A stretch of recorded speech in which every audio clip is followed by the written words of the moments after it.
আসসালামু আলাইকুম রহমতুল্লাহি ওয়া বারাকাতুহু। সম্মানিত ভিউয়ার্স, আমি এখন দাঁড়িয়ে আছি পদ্মা নদীর পাড়ে। পদ্মা নদীতে হলো জোয়ার আসছে। তো জোয়ারে নদী যেন তার আপন গতিতে চলছে এবং হচ্ছে তার যৌবন ফিরে পেয়েছে।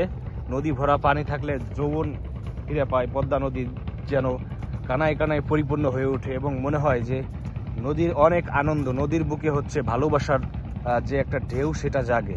তো সেরকমই একটা দিনে এখানে আসলাম। গত 2 দিন যাবত হচ্ছে পদ্মা নদীতে হচ্ছে প্রচুর পরিমাণে জোয়ার আসছে। জোয়ারের পানিতে পুরা নদী ভাসছে।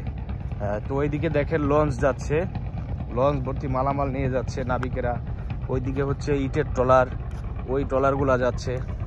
তো মোটামুটি নদীর যে বর্তমান একটা অবস্থা, মোটামুটি ভালো অবস্থা। পদ্মা নদীতে হচ্ছে জোয়ার আসছে, আর কিছুদিন পরে আরও জোয়ার আসবে, কানায় কানায় পরিপূর্ণ হয়ে যাবে পুরা নদী এবং আশেপাশে যে মাঠ আছে সেগুলো তলিয়ে যাবে, পুরা পানি আর পানি থাকবে। ঠিক আছে, যখন নদীতে পুরা জোয়ার চলে আসে তখন হচ্ছে পানি আর পানি, পানি ছাড়া আর কিছুই দেখা যায় না, চতুর সাইডে পানি আর পানি। তো ভালো লাগতেছে এই দৃশ্যটা দেখতে। পদ্মা নদীর যৌবন ফিরে পেয়েছে নদী, তার আপন তেজের আপন গতিতে হচ্ছে চলতেছে। নৌকা চলছে, লঞ্চ চলছে, জেলেরা মাছ ধরছে।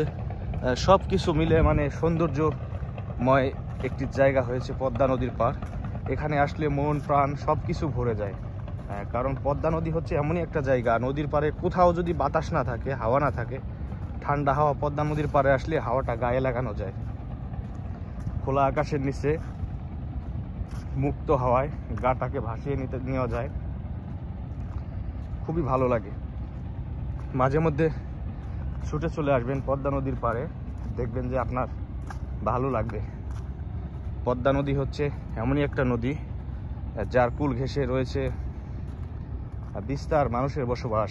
পদ্মা নদী যেমন একটা সৌন্দর্যময় জায়গা, তেমনি হচ্ছে মানুষের দুঃখ দুর্দশার জায়গা। নদীর পাড়ের মানুষগুলো হচ্ছে ভাঙনের কবলে পড়ে, প্রত্যেক বছরই আসলে ভাঙনের শিকার হয়। এই যে নদীর পাড়ের যে বাড়িঘরগুলো আছে এগুলো হচ্ছে ভাঙনের শিকার হয়, মানুষের বসত বিটা সহ সব কিছু নদীতে ভেঙে নিয়ে যায়। খুবই কষ্টদায়ক একটা অবস্থা। যদি কখনো মন চায় পদ্মা নদীর পাড়ে আসবেন, দেখবেন এখানকার মানুষের বসবাসের জীবন যাত্রা কেমন। পাশাপাশি হচ্ছে জেলেদের মাছ ধরা দেখতে পারবেন, পদ্মা নদী থেকে দেখতে পাবেন।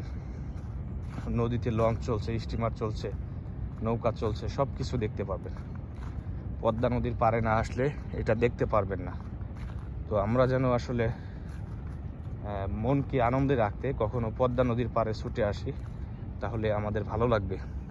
দেখেন ওইখানে একটা জেলেদের নৌকা হচ্ছে মাছ ধরতেছে, যেটা আসলে নদীর পানিতে হচ্ছে জোয়ারের পানিতে পানি বেশি হলে হয় নৌকা জেলেরা হচ্ছে যে জালগুলা ছাড়ে, ওই জালগুলা হচ্ছে কিনারা কিনারা দিয়ে দিতে হয় যাতে ভেসে না যায় জোয়ারের পানিতে।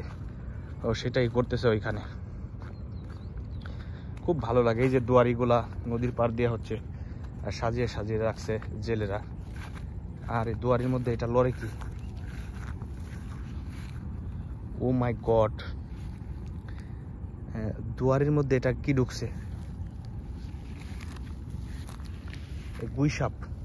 দেখেন প্রিয় সম্মানিত ভিউয়ার্স, গুই সাপ ঢুকে গেছে দুয়ারের মধ্যে।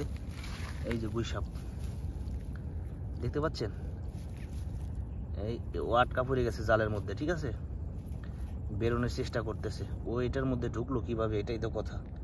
আর জাল এখানে ফেলায় রাখছে, এটা যদি মানুষের পায়ের নিচে পড়তো তাহলে তো মানুষের খাবলা দিয়ে খাইতো। দেখছেন কিভাবে রয়েছে গুই সাপটা। এই যে দেখেন, দেখেন ও কিরকম করতেছে, ছুটে যাওয়ার জন্য কিরকম করতেছে গুই সাপটা।